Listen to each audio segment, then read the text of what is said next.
Okay, let's start this one. Welcome, Kaimar, Hello. and welcome everyone to another episode of our Conversations with Giants.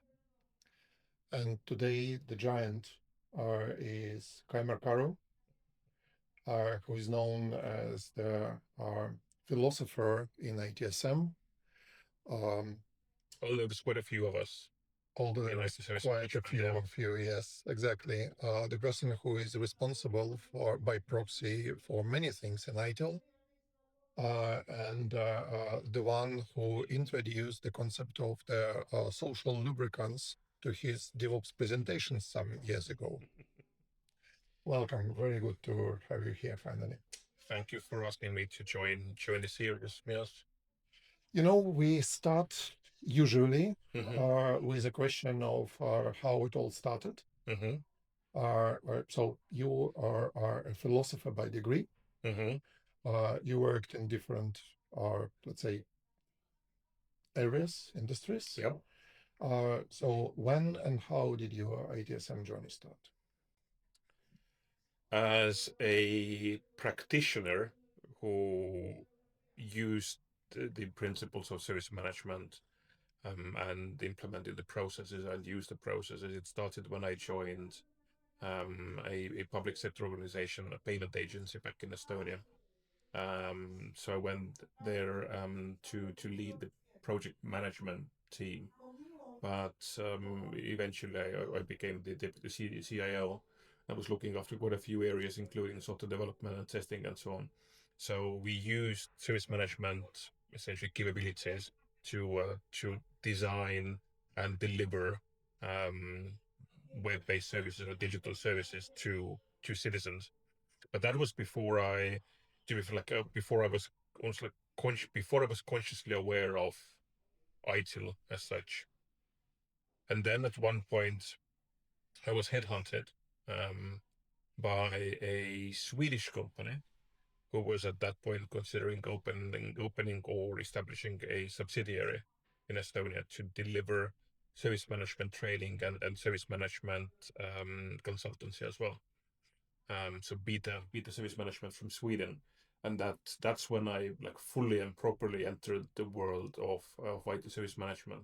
We did other things as well, so project management and so on, but the main focus there was IT service management. So I went from a practitioner to someone who trains other people. I went through the version 2 service manager track really fast because in like back then in Estonia to establish ourselves on the market, we had to stand out, and we had to demonstrate that we do know what we are talking about. And then for me, having the V2 service manager certificate was like one of the ways. It's like yes, it's like you can trust us. We do know what we're talking about, and they do miss those days, the V2 service manager days. Incredibly intense training with a very difficult exam, in course assessments, and so on. And many people get failing them as well. And brought together, so the group that we had in Stockholm for that. So the group was like people from different areas with very different backgrounds. So the ability to learn from a very different industry or from people from very different roles as part of the course, that was awesome as well. And then in some ways, I never looked back until I looked forward, if that makes sense.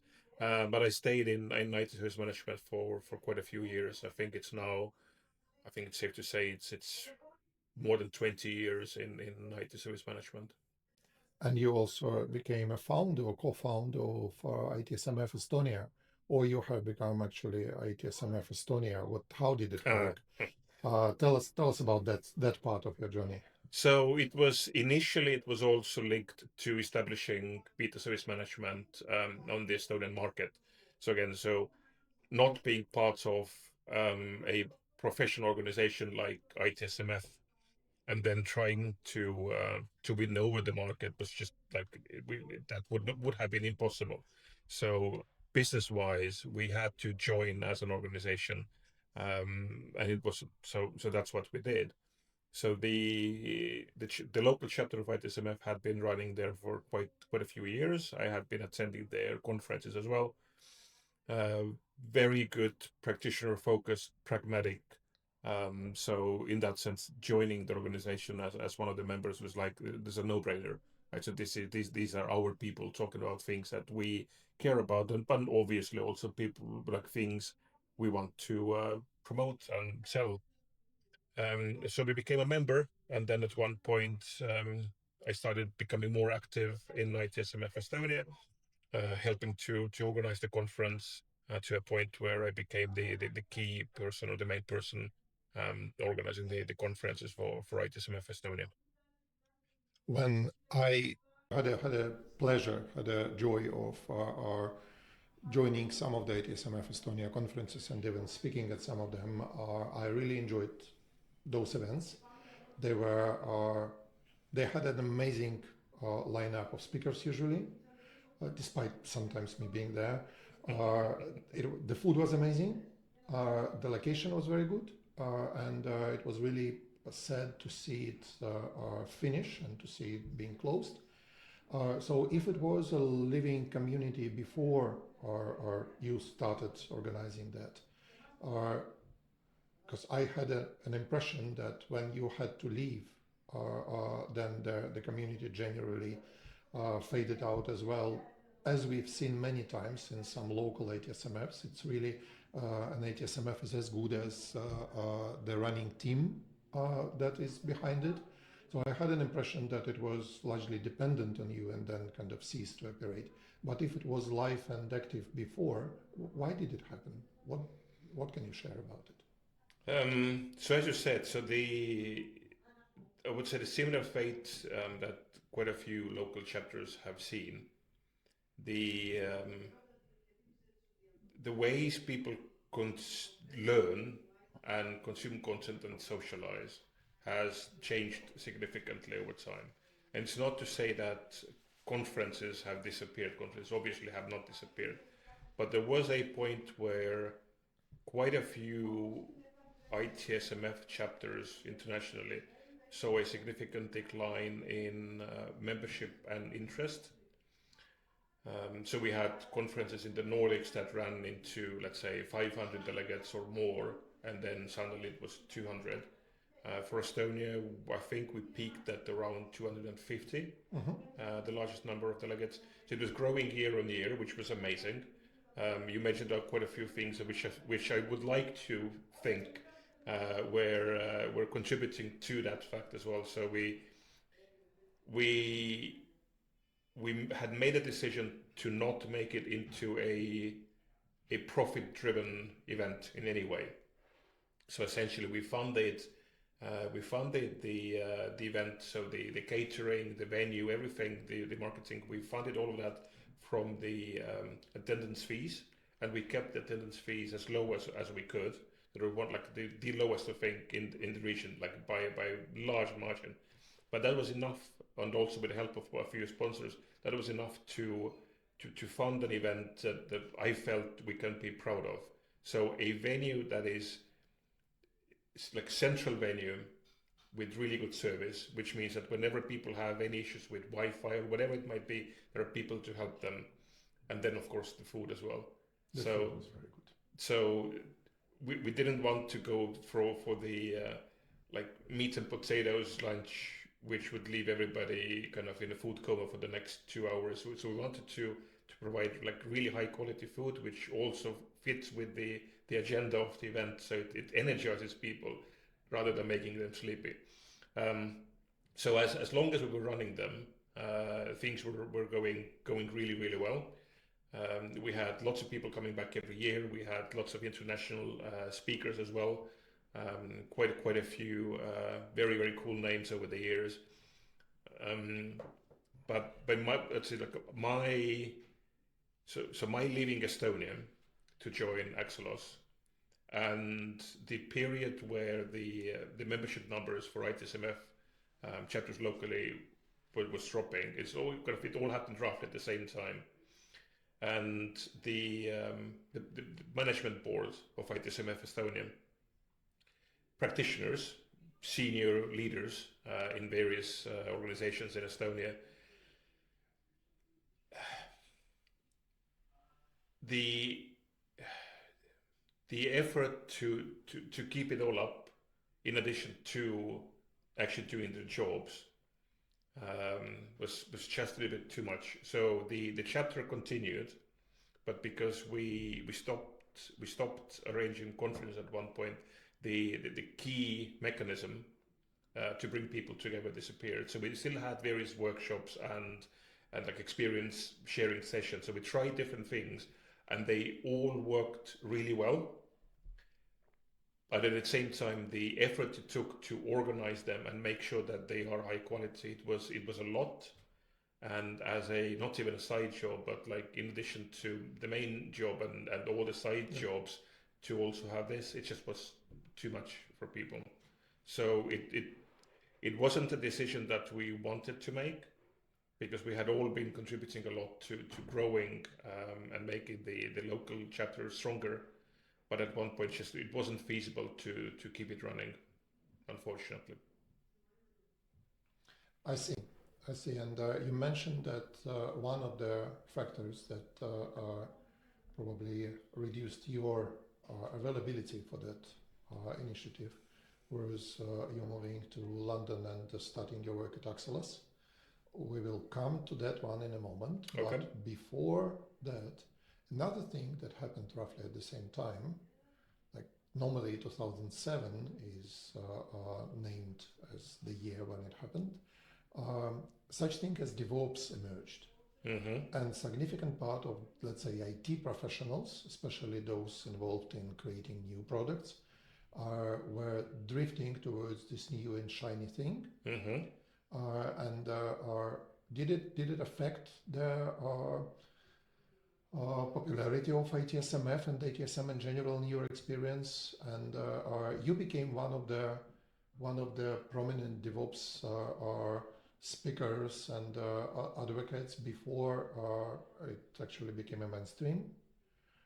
So can you tell us a little bit more about your DevOps journey and where are you now towards the DevOps community and DevOps Illuminatus? Mm-hmm. So first of all, the impact of DevOps on the chapter and the conferences and the events. I would say that Agile probably had a stronger impact on the conferences, because in the beginning there were no training programs or qualifications for DevOps. There were already training programs and qualifications for Agile.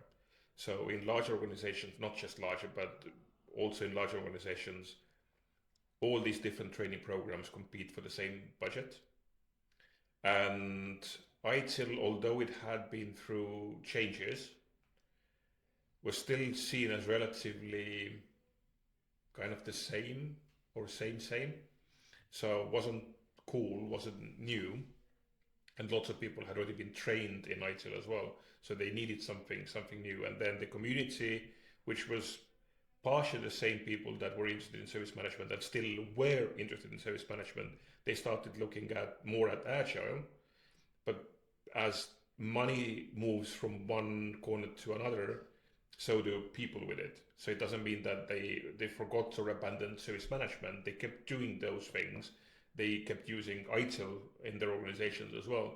But their new focus, where they needed to learn more, were things around Agile. So DevOps at one point came in, and as you said, so so my journey to DevOps or towards DevOps was very, very like pragmatic in a way as well. So the logic of looking at the whole thing, so rather than focusing only on development or only on operations, like it had never made sense to me. And to be fair, in organizations where I had worked, that's not really how we worked. We didn't really separate them fully. So they did kind of DevOps in practice was something that I was used to. And then when exposed to more organizations, I saw more and more examples of this not actually being the case. So quite a few examples of this being relatively separated in an organization, which then leads to throwing stuff over the wall and so on. So once the movement emerged, it was like, okay, so this is like, I believe in this. This makes sense. I had a few chats with some of the people behind this as well. Met with Patrick Dubois in quite a few conferences and had a few conversations with him and others. And so for me, I don't want to say promotion of DevOps because it wasn't really promotion, but the discussing DevOps as part of what we need to be aware of and the DevOps practices or the philosophy behind the DevOps movement, so as something that we need to be aware of and acknowledge in service management. For me, that came really like naturally and easily. It's like this is to be fair, this is the way service management has been done well for a very long time, but now it has a name, DevOps. And DevOps is only one part of. So for me, always the service management sort of things has always been much wider. So it has been the kind of, to be fair, the alignment between what is service management in my head and how Patrick Dubois has described DevOps, they match really well. Because for him, DevOps was also not just about development operations coming together, but all these different parts of the organization and the supply chain essentially coming together. So your business side of things, your delivery side of things, your security side of things, your marketing side of things, your sales side of things, they all need to work together, which kind of is exactly how good service management works. So it came with some newer words. It came with a proper acknowledgement of new technologies that can be used. Again, linking to Agile, so certain things that we had wanted to do in service management for a long time had not been possible before cloud computing became so popular or so widely available. Once that happened, so many things could be automated. So it all kind of came together. So for me, as I said, so DevOps kind of an example of how good service management should look like, but not fully. Service management goes wider. So talking about DevOps at IT service management conferences, for instance, like, guys, you need to be aware of this thing. So it is a movement, it's a philosophy, it makes sense. We should leverage what has been learned there. But for, I don't really want to say but eventually, although I was hoping for these two things to converge a little bit more, I would say that through market pressure, they kept going in slightly different directions. So more or less aligned, I think, when we look at what we did at the end of ITIL 3, and then what's in ITIL 4 as well. So they stayed close, but I think still like there's like a closed door between them. Mm-hmm. So the wall is not very thick, but the door in that wall is still closed on most days.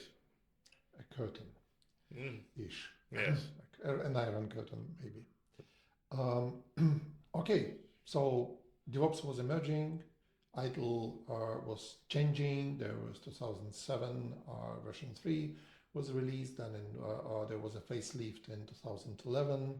Well, much more than facelift. I think it's okay to say today that the 2007 version of ITIL helped no one, including ITIL itself. 2011 helped rectify quite a few problems with this, but there was an impact from the initial release of ITIL version 3 in 2007, which was, I would say, a negative impact on the market.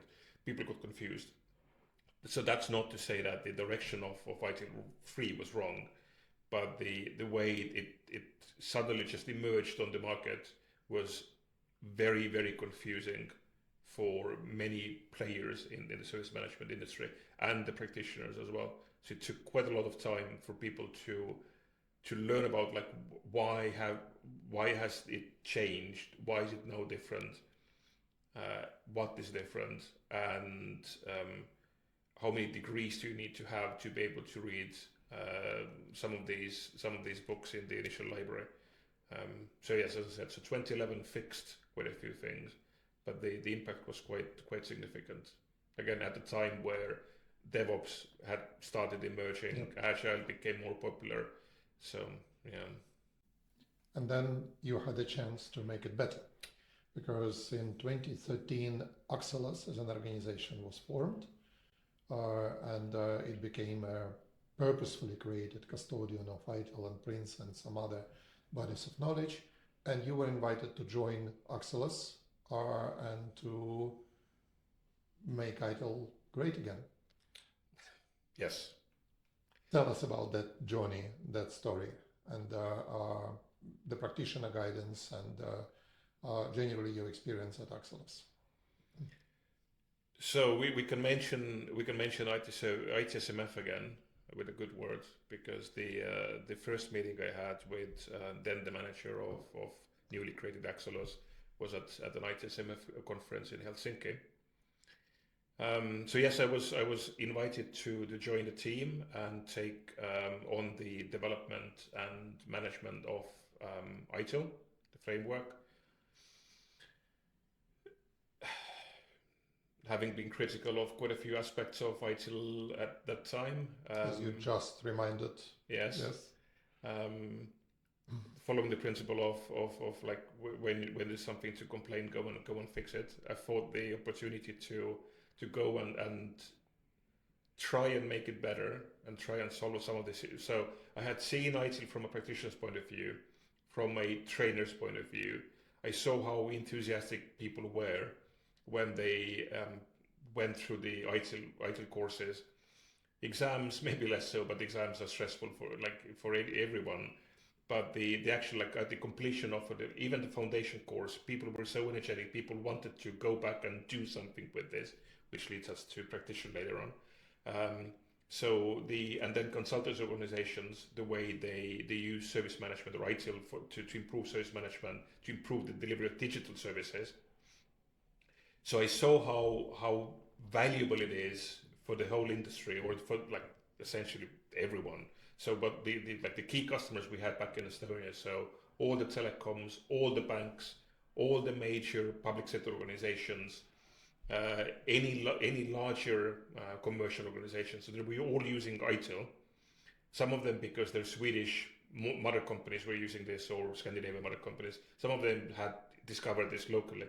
So there was so much value in this, but again, with version 3 being what it was, and 2011 being a significant improvement, but still not enough, I felt that if I'm given the opportunity to go and try to make it better, then it would be quite foolish to just remain criticizing things and not doing what I can to fix those things.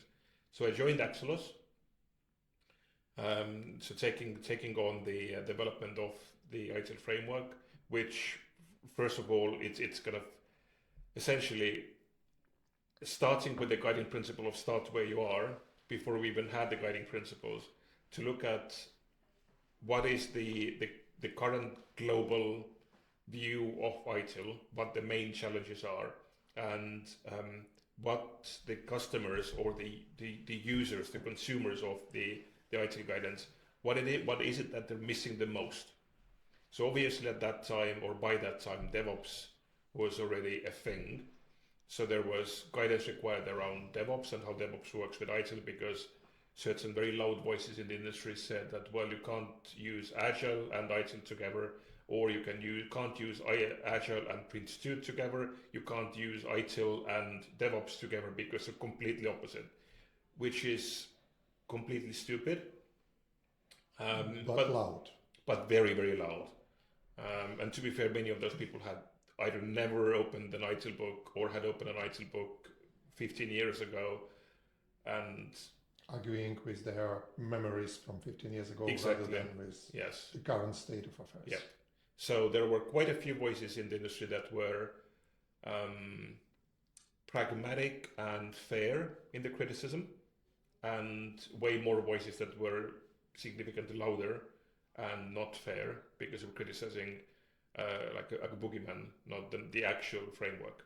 Anywho, so there was more guidance required around how ITIL and DevOps would work together, how Agile helps with all of this, but also one of the common themes that came through almost all the conversations. And I traveled quite a lot so once I joined Axelos, I jokingly said that Heathrow Terminal 5 is my second home. Traveling so much to different conferences to meet with different practitioners from different countries, different organizations. So one of the key things they always come back with is we don't have enough practical guidance.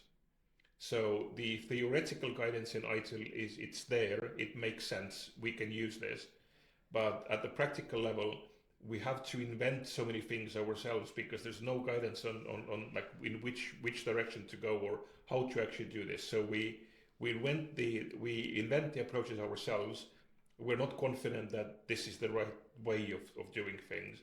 So it would be good to learn more about this, to have more guidance on the practical aspects of ITIL. How do you actually leverage the framework? What do you need to put in place to make it a success? So that's the origin story for ITIL practitioner. So we decided to create a qualification and a practical reference publication to address those components. So like not give organizations recipes because we can't, like those do not exist, but describe what are the key components that are required for any organization that is providing services that need to be put in place and need attention for service management as an approach to work. So we have things around like communication and metrics and whatnot. And as we were writing the guidance, so we had a small authoring team, which included Kevin Baer as well, as one of the key spokespeople for DevOps at the time. So we were working on the content with this authoring team. And then at one point, relatively early, we realized that so we were working on different parts of the to-be publication, and then we realized that we all had put together like a rough list of fundamental stuff, like these things, like you need to do this, or like you need to be aware of this, or you need to consider this. And that's the origin story for the guiding principles. So we decided that rather than each of us trying to describe the same things in slightly different ways in different parts of the book, let's put those fundamental things together into a list that is shared for and by all the authors, and let's align quite a few of the content in the publication around those guiding principles. And I think the guiding principles are something which is not recipe based, but it's the net around the service provider organization, which you can use for decision making, for any kind of decisions, as your safety net almost. Is like as long as you're within the boundaries that this net creates around you, you're okay. So you need to consider all these guiding principles at all times equally. They're all equally valid. Some of them will have a stronger impact on a specific decision, and some of them will have a weaker impact on that decision, but you can't omit any of them. So as long as you operate within the boundaries provided by these kind of principles, you're okay. So we can't tell you what the answer is, because the answer depends on the question, and the question depends on your context. But we can give you the structure around figuring out what the answer is in your context in a way that most likely aligns with the core principles of service management and the best approach, the best fitting approach to take to provide value for the customers, or as we now say, co-create value with the customers. We will come again to that recommendations for co-creating value, and to another project that we have been working together on for the last few months, and that was recently published. But before we fast forward from 2016, 2015, when you were working on it, to 2025, where we are now, that job, apart from moving you to Heathrow, actually moved you to London. It did indeed. And it feels like you found your city on this planet, because you've been returning since, and it does feel like you enjoy being in London. I had found, in that sense, I had found my city long before I joined Axelos. So London for me has, since my first visit to London many moons ago, London has always been like I felt this is my city, and it's not to say that have like my home will never change. So Estonia is my home, and Tartu is my home in that sense. Although I've lived in Tallinn as well, so Estonia will always be my home, but my living home almost is currently London. So it was London, then it wasn't London for a bit, and then now And then it became London again. And became London again. Yeah, the city works. What do you like about it? What do you mean by works? It's so for I have thought about it. It's like what keeps pulling me back to London. There's quite a few things. So first of all, there are other cities that in the world that I like as well. I love Seattle, for instance. I enjoy New York as well. Although in the past few years, especially this year, this has been slightly challenging in terms of travel. But I like the contrasts of where I grew up, which was in the middle of the forest back in Estonia, and then the glass and steel and concrete in a large city. But what makes London special is it's not overwhelming. Like, despite the size of the city, despite the millions of people who live here, it's not overwhelming. It just works. It kind of, things make sense. Even things that don't make sense at all, in London, they still kind of make sense. They're part of what London is. And the variety of the city, so the skyscrapers to like small village like streets and so on. So whatever you mood for the surroundings or for activities, like there's so much choice. There can't be no boredom. So you can do whatever you almost like whatever you come up with at any time. And just like not do anything special and just go on a walk by the canal side, which runs for many miles through London, which is amazing as well. So that's what I mean by it works. It's like even things that don't make sense in London, they make sense. But speaking of things that work in London, I assume, or maybe I just heard from you earlier, that one of the things that you like here is that you have a choice of places to eat at. And True. between friends, among friends, you are known as a foodie and as a person who really cares of what you eat. As we discussed previously with the conference, yes. And eat and drink. You used to be rather active in let's say in Estonia, beer society or community, or what is the right word? You are a beer person as well as a wine person. Can you tell more about that dark side of your nature? I was an active member of the alcohol consuming community. Yes. So I like to learn about things, and I like to learn about how things work. So my first interest in terms of alcoholic drinks, in terms of like learning why is it even a thing along those lines, was the world of wine, which is I think quite a normal starting point.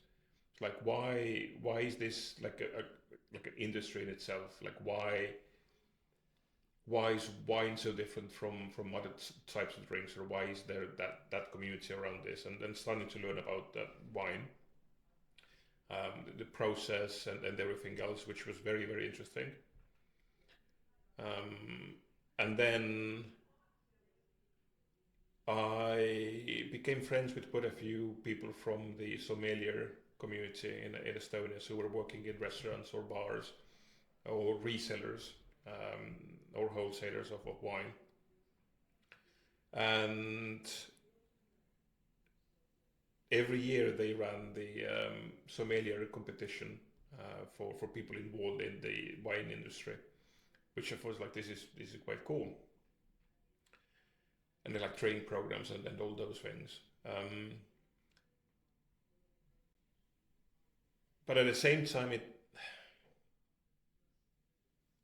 it was interesting, but it was also quite mainstream, if that makes sense.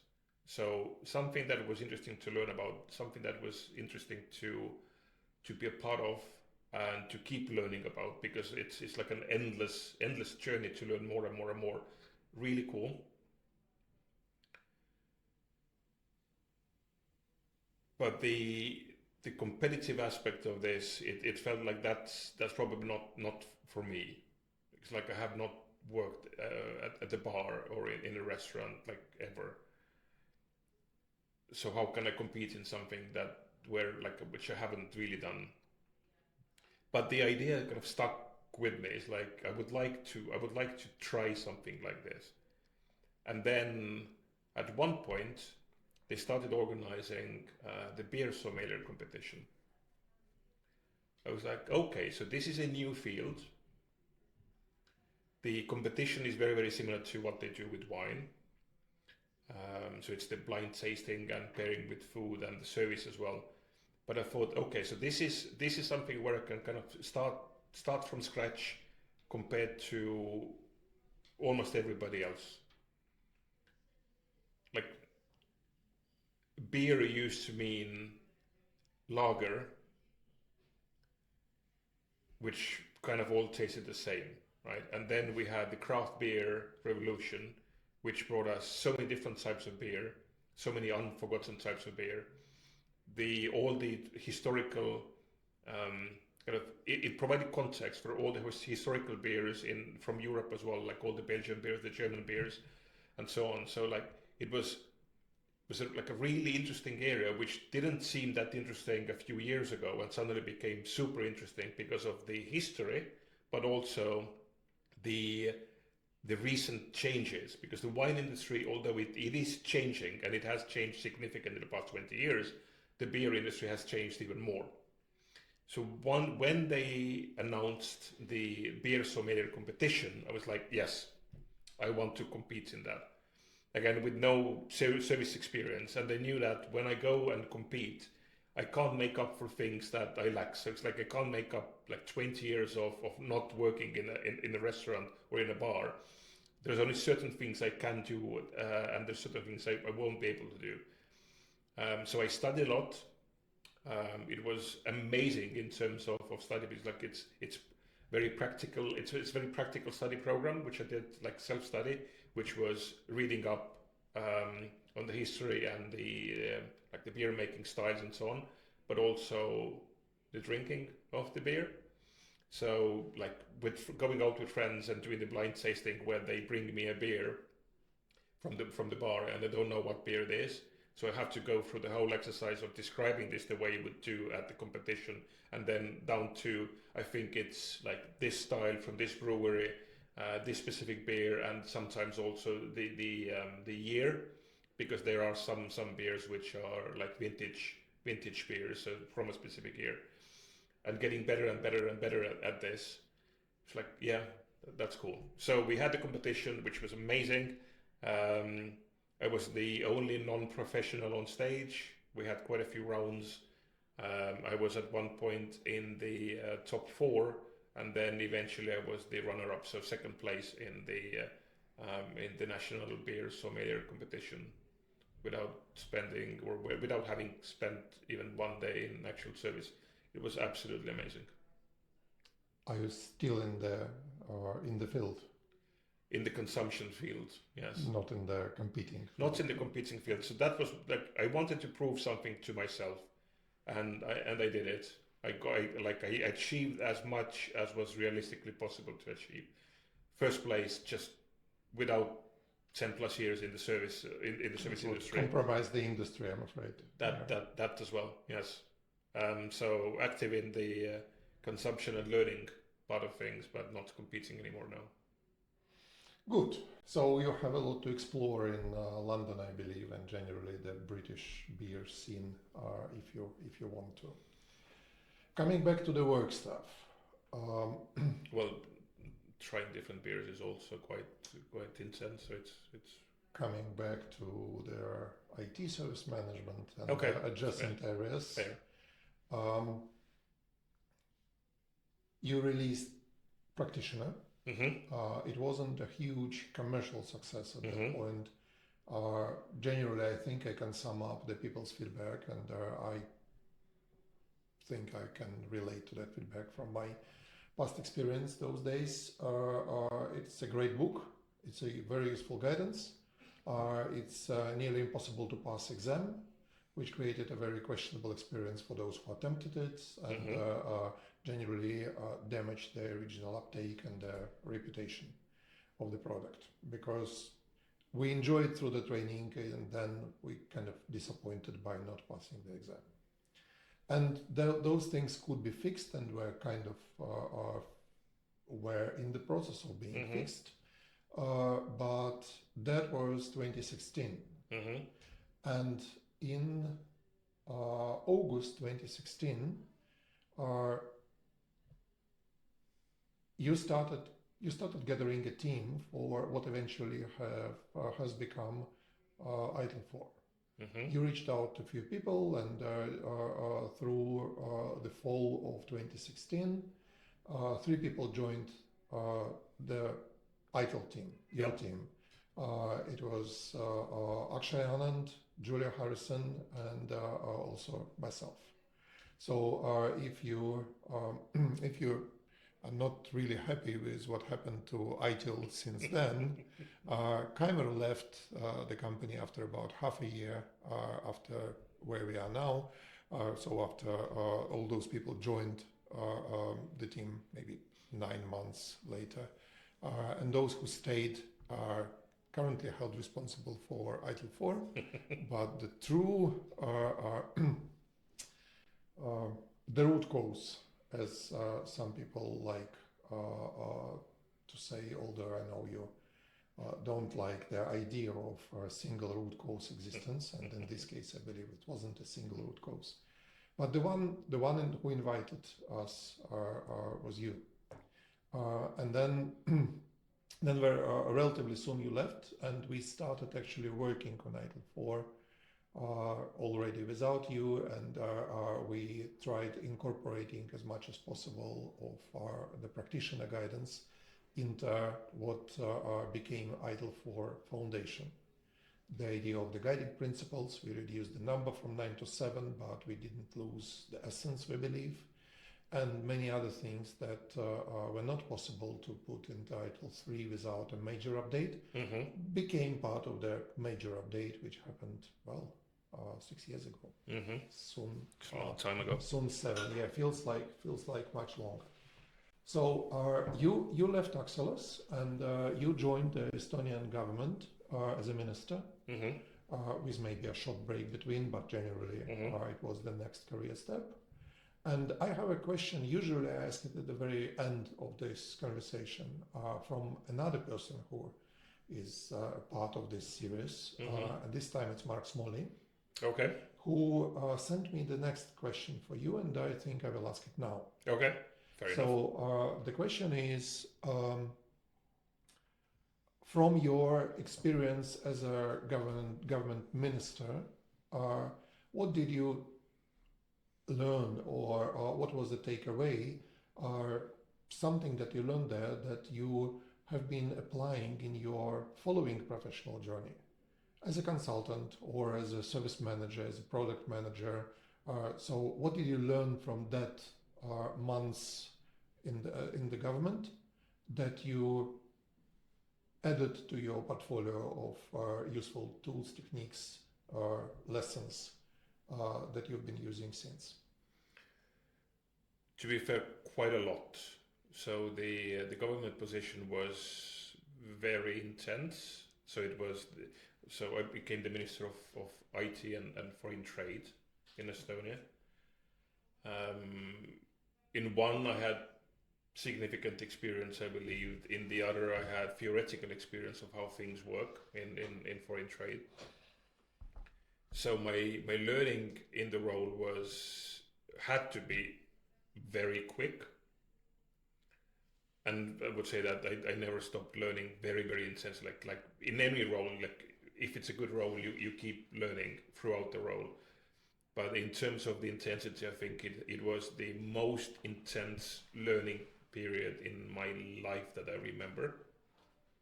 Also very rewarding. If I were to bring out one thing which I've been applying frequently, and I wouldn't say it was, so I didn't discover it in that role, but I saw the importance of this from a very different policy focused lens, like how important it is to do this to make progress, was to make the pain or the potential pain tangible. So in the example of Estonia being a very digital nation, so where some other countries are just starting with some of these developments or have been doing this for the past, let's say, 5 to 10 years, when I joined the government, we were already in a position where we had quite a lot of legacy systems, because we had been building these things from 91. And as we all know, if you leave the legacy systems without tending to them properly, they start causing issues. But the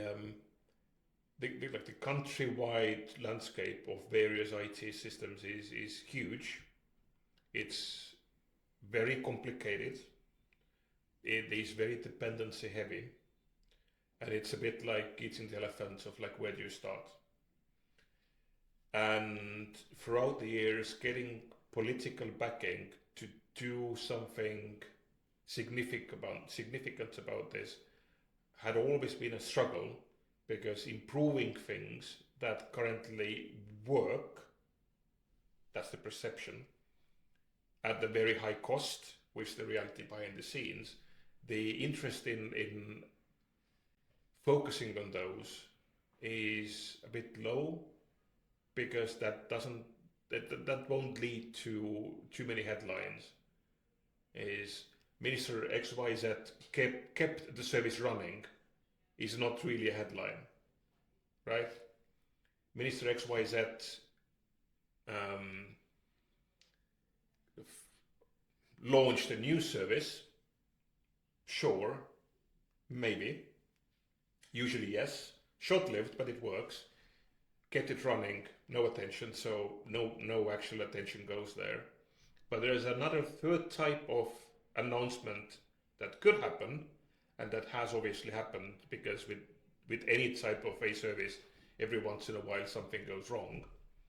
So the likelihood and impact of a news headline saying Minister X, Y, and Z is responsible for that service failing, that would be a proper headline.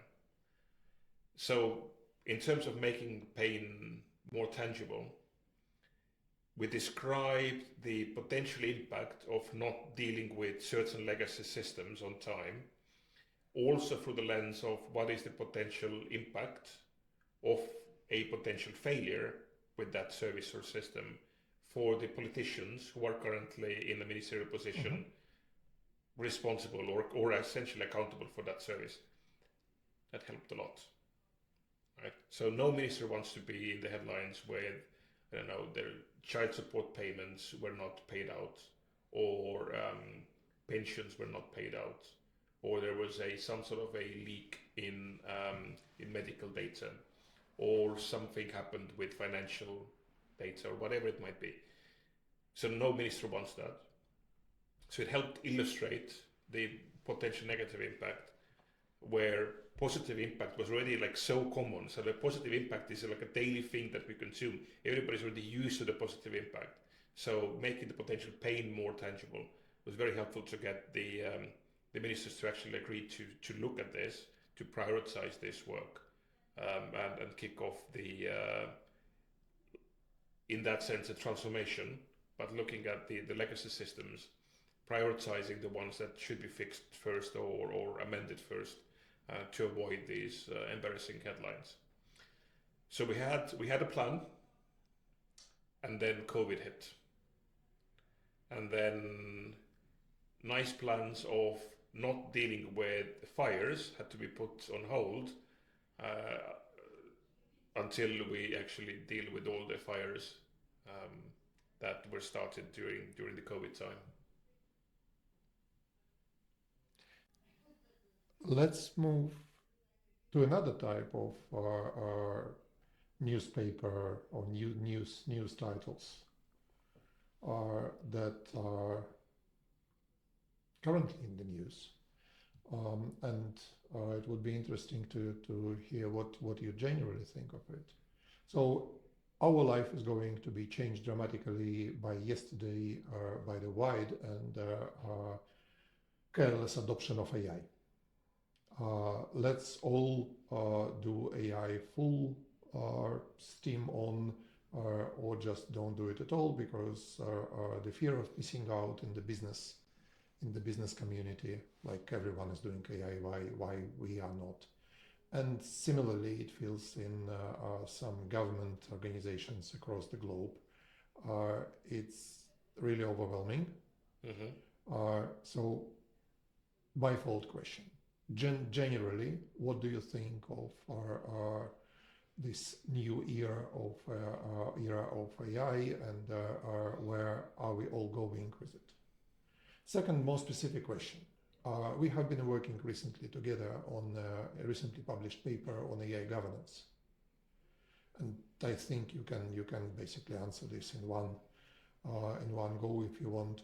So how to balance this fear of missing out with the fear of losing control?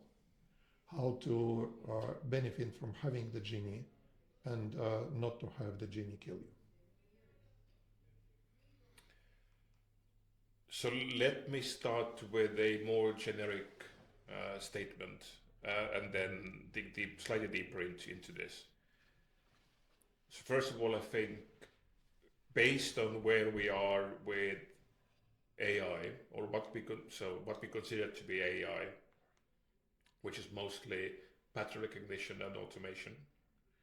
Not only that, but a huge component of this, especially when it comes to LLMs. So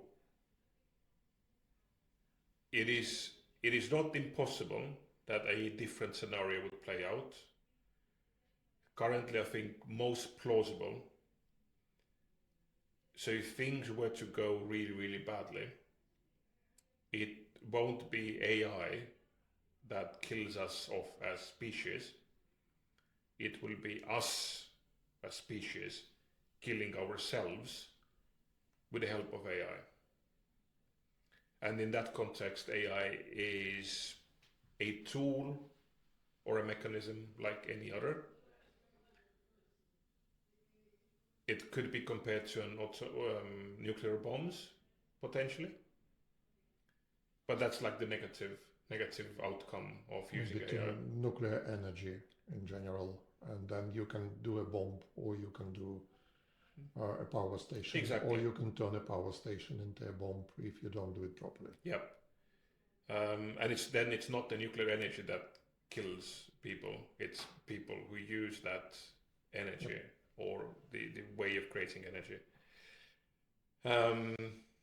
So that aside, so let's hope that we won't die anytime soon, but no guarantee there. For most organizations that talk about their thinking, plans, concerns, who share their questions about AI, I would say the majority of them have no idea what it is that they're talking about, and they don't know what's the purpose of using AI for something beyond, as you said, everybody else is using this, therefore we should as well. And this is not unique to AI. It has happened with other things in the past. It will keep happening probably for quite some time. Whenever something new comes out, like not AI is that new, but the capabilities of AI as they are today are significantly higher than they have been before. One of the key problems, or one of the main problems, if not the main problem for the majority of organizations, is they have no idea who they are and what they need to do. So organizations function and they go through the motion of doing things that are commonly acknowledged as things to be done. So you should have a management team of some sort to give the orders. You should have some sort of governance in place to make sure that those orders are executed. You should have people in roles. You should have career development for them. You should do some marketing if you have products or services. So like certain activities that you need to do, all in a very fast-moving, complex environment that is the world. And then once the organization has become successful, so the ones that are not yet successful, they are searching for a way to become successful. So they have a purpose in that sense. So let's find a way that works. Once you have become successful, at least somewhat successful, the question is now what? So as you have become successful, you have built these layers in the organization that were fit for purpose at a time, might not be fit for purpose anymore. You have a portfolio of products and services which might be valuable or might not be valuable anymore. You were catering to certain types of customers as you were growing or becoming popular and successful. Are these still your customers? Do they still want the thing from you? You hire people to be good in their specific roles for the specific or within specific services for specific customers. The services have changed over time, the products have changed over time, the customers have changed over time, the market situation has changed over time. So now you're stuck with lots of people who were good in, well, hopefully mostly good in their roles, but those roles might not even be relevant anymore in this environment where you're in today, but you don't even know what the environment is because you have no ability that you have built in to scan your environment. You do not actually know what is happening. You listen to Forrester or, God forbid, Gartner, where they say one thing one day and the complete opposite 2 days later. You try to steer organization based on those recommendations. You keep chasing something and you don't even know why. So that's how I would describe, in a relatively positive way, the situation for most organizations. So for senior leadership, for the senior leadership, it is often very difficult to figure out what it is that they need to do to keep the organization successful, or for the organization to become successful again, to meet the market needs, to be able to operate in this changed environment in an effective manner. So every new thing that comes along is a potential, or is seen as the potential savior in that situation. So in technology, we had Agile for a long time. So yes, so Agile will help with everything. Then we had DevOps, right? And then, so we used Agile only for software development. It didn't work because when you look at the value stream, the main delays, eventually what we found out, the main delays are not in writing the code, but in decision-making prioritization on the so-called business side. So coming down from 1 year to 1 month in software delivery is kind of meaningless if the business decision process takes 5 years, right? We are freaking agile here. Yes, and then or from 1 month to 2 weeks, like it's twice the speed, which is wonderful. But your business decision-making process still takes 2 years. So whether the delivery at the end of that is 1 month or 2 weeks, it does make some difference. It's not the difference that you were hoping for. Anyways, So we had that with DevOps. Yes, it's just development operations. Let's ignore everyone around this. And now we're looking at AI. But AI is, in so many ways, it's in a way less technological or less technological only. So it resembles, or it has characteristics which resemble human behavior and human activities, and it has so many of them that it's in a way easier to understand for non-technology people, but also more difficult to understand. Or it's actually, well, let's put it this way: it's easier to understand, but also it's easier to misunderstand. So organizations, so in terms of recommendation, I would say AI should never, like AI as any technology, should never be the goal itself. For most organizations, you need to first figure out what your objectives and goals are, what it is that you want to achieve, what it is that you want to do differently. And then the question is, how can we leverage AI in doing so? You need to learn more about AI to expand your horizon of what is even possible, because AI makes lots of things possible now which were not possible before. So if you just sprinkle AI on your existing process and procedures, then there can be some benefit, but it won't be fundamental. There's no fundamental change. You need to most likely rebuild what you provide and how you provide to fully leverage the capabilities of AI even today. But that requires you to somehow phrase your business problem in an accurate enough way, which is a struggle, as I said, for many organizations. So with AI, I think there are areas where where organizations should be exploring the use of AI in depth today, which almost like, regardless of what the big questions are for the organization, if you're doing something today, a process, a series of steps for a purpose, or you believe you have a purpose for that, then AI is likely to help you with quite a few of those things. So you can optimize something that you do today quite easily by leveraging some sort of automation or pattern recognition capabilities for that. But the true benefit will come from you asking the question, okay, these are the things we're doing today. Are these the things that we should be doing today? Are these the things that we should continue doing tomorrow? And then going back to the fundamentals of what the organization is about, who the customers are, what the needs are, and then building AI capabilities into the foundation of that, as I said, rather than this sprinkle on top. All makes sense.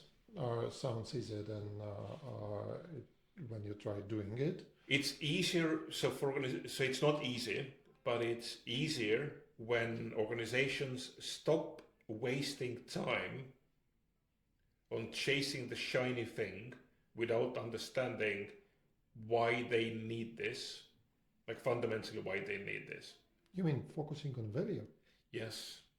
Wow. Really well put. Yes. Focusing on value. That's okay. It's somewhat related, because when you decide as an organization that you want to do some things differently, or you want to introduce some new technology-based solution for what you do, the same way but better.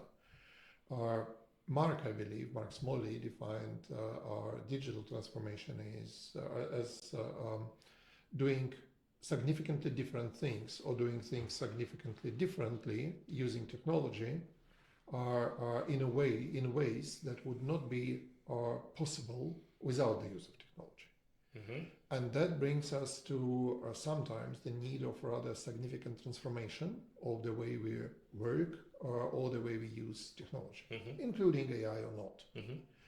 And that's the main topic of a book that we have been working on for the last few months, and the book has been released in its electronic version in August, and will be available in other formats early 2026. And that's a book on transformation. It's another ITIL guidance where you took the role of the lead author And as usually, it's a pleasure to work together. And it's good to see you back in this ITIL development team, in slightly different role. Why did you decide? Why did you agree? Why do you think this book is needed? And what would be your way of presenting it to those who are not familiar with it, or maybe not even familiar with ITIL? What's so special about it? Why did you decide to spend your time on authoring it, developing it, and now promoting it? So the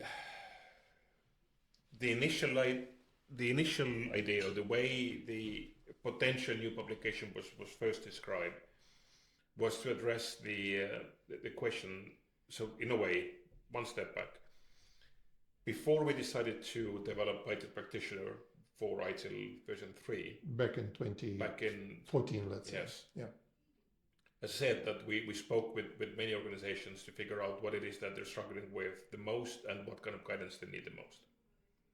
Hence practitioner, and then hence the guiding principles as well.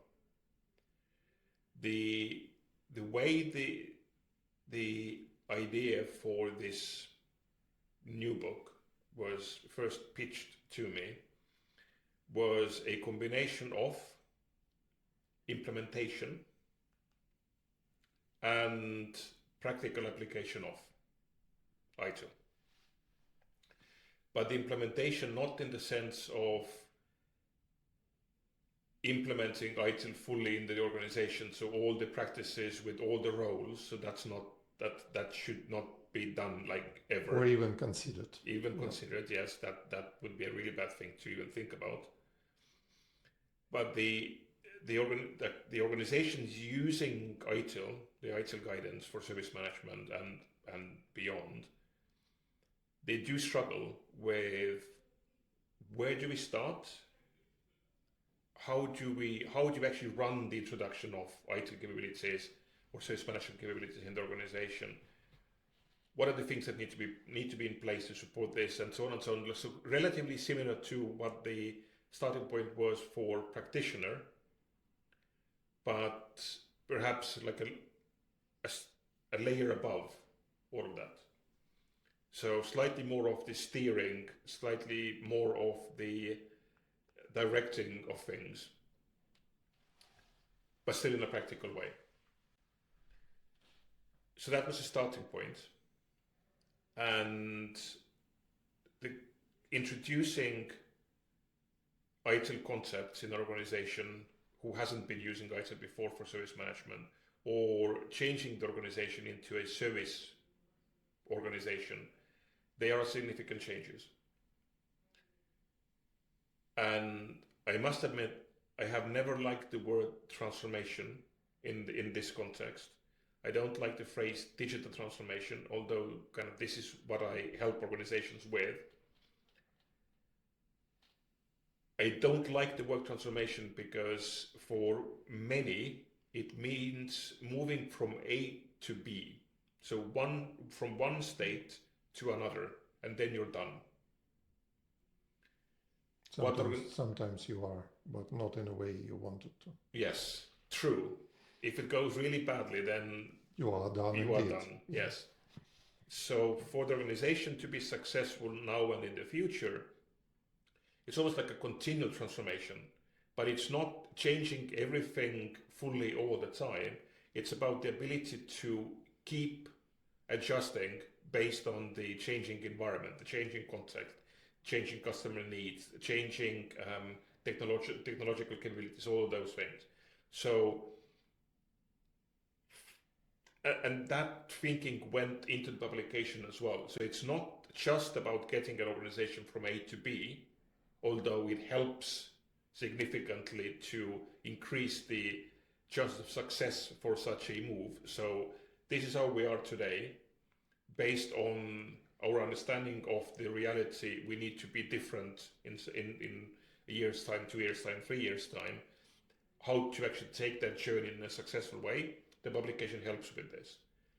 And in addition to helping the organization to get from A to B, in parallel, the organization will be establishing, creating, nurturing capabilities that by the end of this one transformation, they would be much, much more nimble and resilient and flexible and dynamic and agile and all the nice words that you can add to be able to address many of the changes in the environment around them without embarking on yet another transformation, but making this into parts of their normal BAU, so they don't need to spend doubled effort of running BAU work and transformation work in parallel, but making sure that the needed major changes can be embedded in the organization, essentially in the BAU. So BAU is in this paradigm, BAU is never stable BAU. BAU itself keeps changing as well.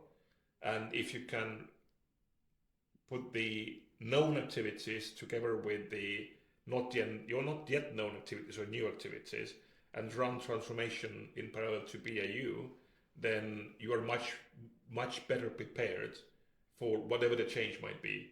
So even things like COVID, so the supply chain break, people start working from home or need to start working from home from the next day, things like this.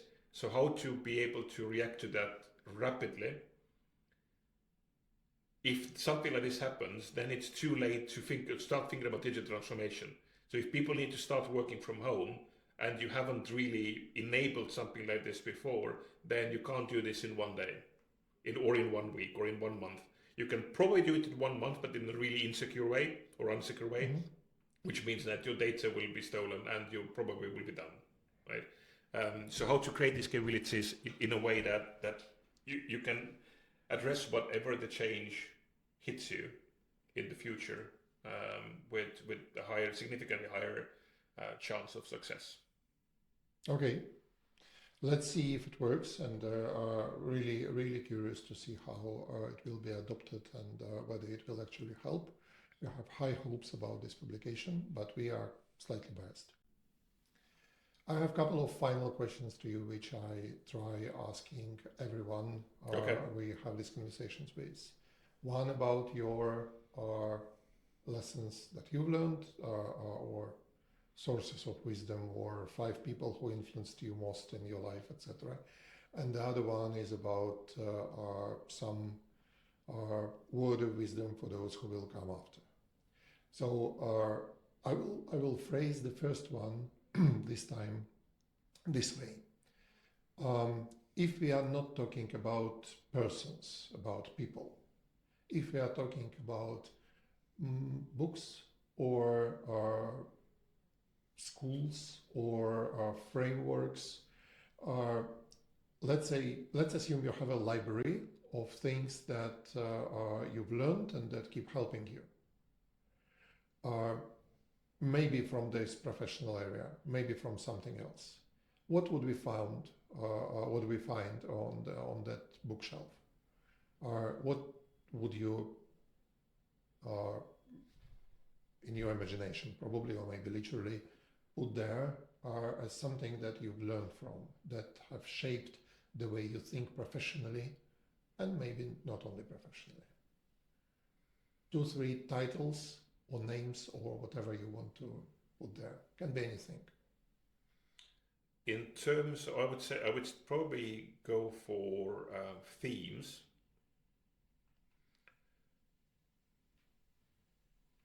Obviously, because of my background, there would be, and there are quite a lot of philosophy books. Some from well-known but very obscurely writing continental European philosophers from quite some time ago, to see different perspectives, right?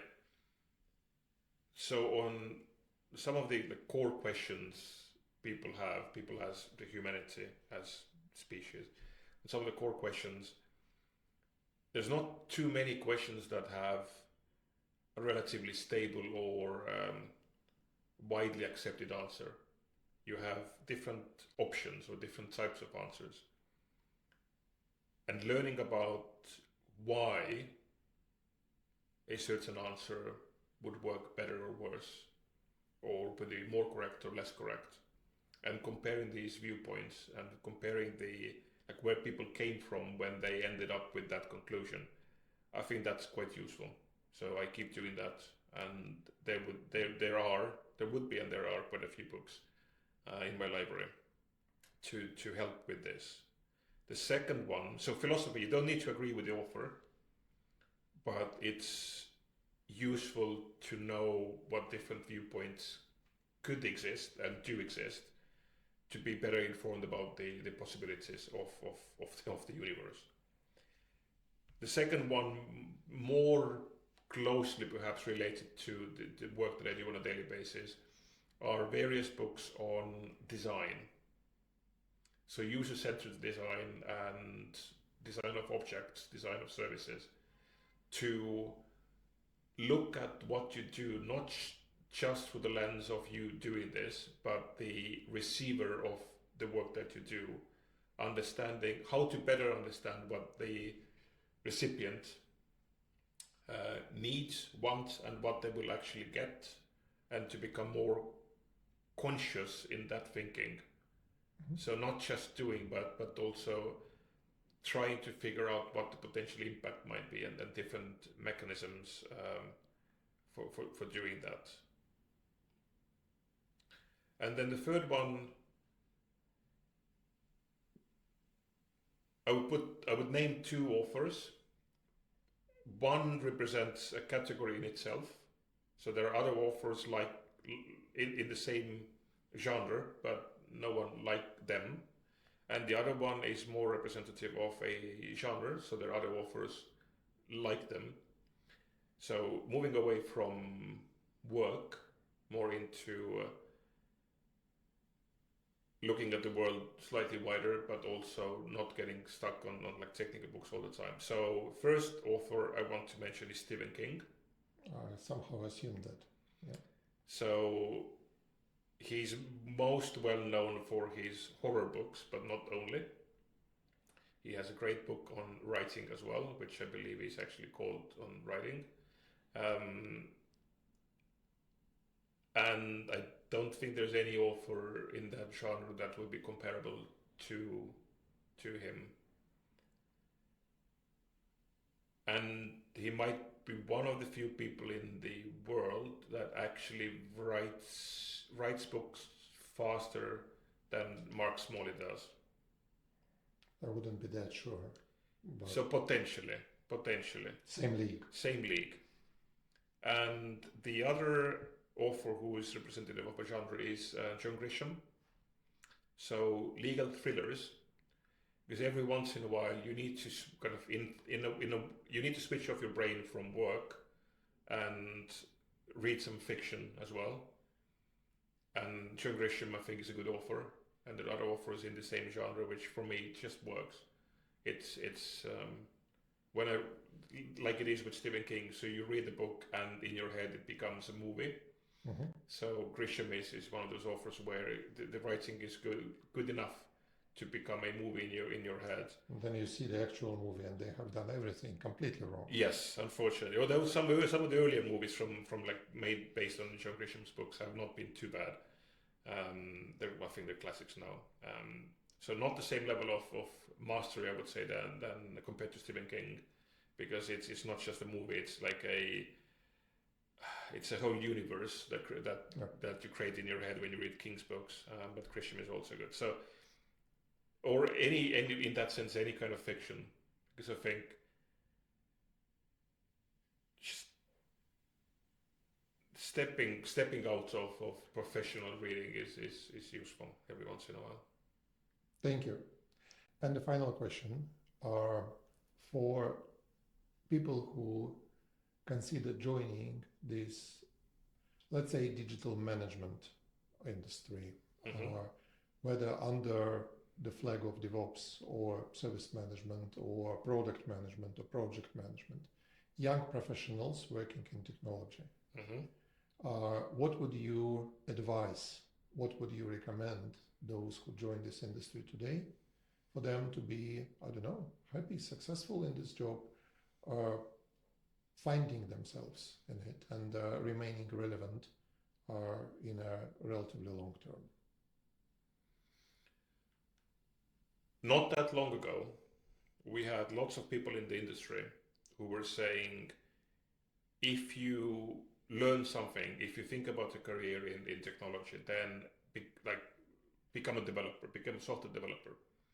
There will always be a need for software developers. This is the best career for you to choose.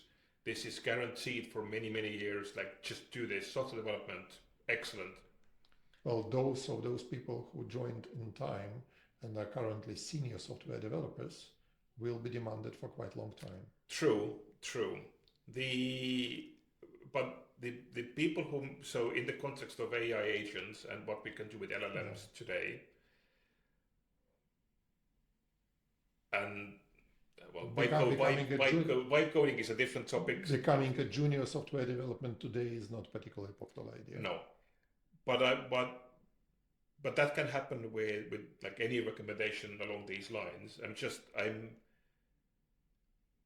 I'm disappointed in those people from the industry who were too sure of themselves to make recommendations like this, and they are now either quiet, and I hope they're also embarrassed, that's why they're quiet, or they're now promoting the next shiny role, which might or might not be true in 1 year's time, 2 years' time. So on the technology side of things move quickly. Specific roles might become obsolete. Specific technologies can become obsolete overnight.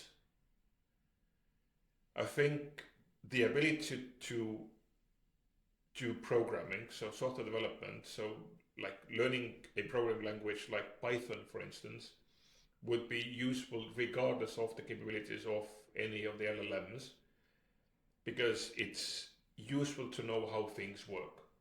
And also it is incredibly useful to evaluate, assess, and fix the crap that was created by your vibe coding agent. If you care about the actual product or the service. If you don't care, then you don't need to fix anything. Just release it, and then yes, your customers might die, but yeah, well, vibe coding, yay.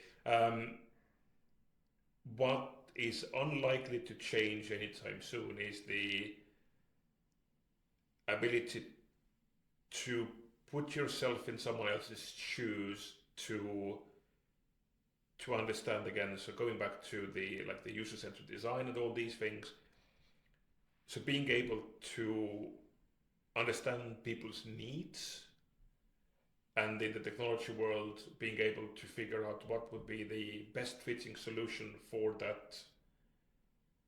that need, while keeping it flexible enough, right? And keeping certain things like the Canadian framework, for instance, at the back of your head at all times. Yep.